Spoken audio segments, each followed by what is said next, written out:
Konnichiwa, c'est God Manga. On se retrouve aujourd'hui pour parler du tome 3 de Luna Kiss. Luna s'est rendu compte qu'elle aimait Taiga à la fin du tome précédent. En voulant se venger de Luna, les imbéciles envoient de l'eau sur celle-ci mais provoquent une catastrophe. En effet, des vitres s'apprêtent à tomber sur elle. En voulant la protéger, Haruka va se prendre les vitres à sa place et va perdre l'un de ses yeux. Luna va continuer à sortir avec lui, mais par pitié, il se retrouvera encore une fois face à Taiga.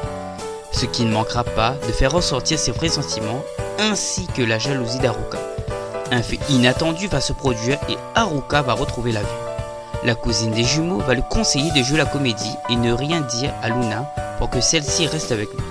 Cette mascarade ne durera pas longtemps car le bandeau cachant son œil tombe tout à coup. On a encore une fois des dessins agréables à regarder. J'avoue que ça m'a complètement surpris de découvrir ce qui est arrivé à Haruka avec sa blessure, étant habitué à voir des choses mignonnes dans les histoires de la mangaka Ann Nakahara. Celui-ci va montrer un côté un peu plus manipulateur. J'aime bien Luna, mais c'est vrai qu'elle est un peu chiante à toujours vouloir être aux côtés de Taiga, et ce n'est même pas le hasard, vu que ce sera elle qui voudra aller au vestiaire seule avec celui-ci. Bon, évidemment ça ne pardonne en rien l'attitude désagréable qu'aura Haruka envers elle.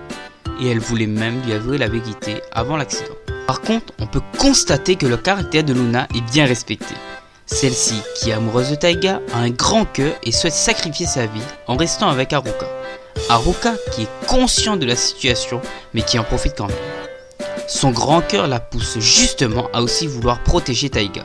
C'est cool car il y a un nouveau personnage avec une personnalité bizarre qui a fait son apparition. Elle semble en savoir beaucoup sur les jumeaux. Elle a plein de références sur les chats avec son prénom Neneko. Neko qui signifie chat en japonais. Elle a même des dents pointues et un accessoire tête de chat dans ses cheveux ainsi que sur son téléphone. Elle griffe même un gars à un moment. Je trouve cela marrant car dans la précédente vidéo, j'avais dit que Taiga avait plein de rapports avec les loups ou les chiens. Ils ont même tous les deux une dent pointue. Elle va même partir dans un café appelé Café 4. Il y a une scène qui montre le passé des jumeaux. Taiga a failli se faire renverser par une voiture, mais il est sauvé par sa mère. Haruka semble déçu que celle-ci soit plus protectrice envers celui-ci. Il a juste peur que la situation se reproduise et que Luna choisisse son frère. Il a quand même eu un peu de peine pour celui-ci, surtout quand il s'est mis à pleurer.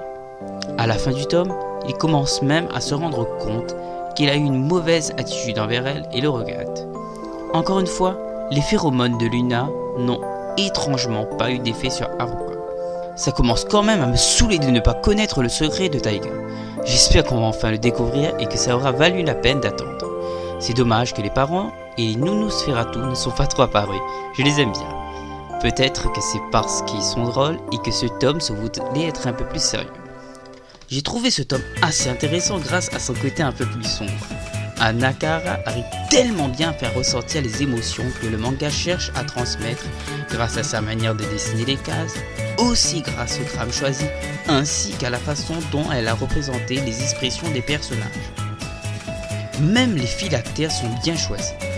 Je trouve que ça passerait trop bien en anime. Imaginez-vous avec les musiques et les voix des personnages, plus un joli opening et un titre. La fin est assez intrigante. J'ai vraiment trop hâte de découvrir la réaction de Luna. Rendez-vous au tome 4.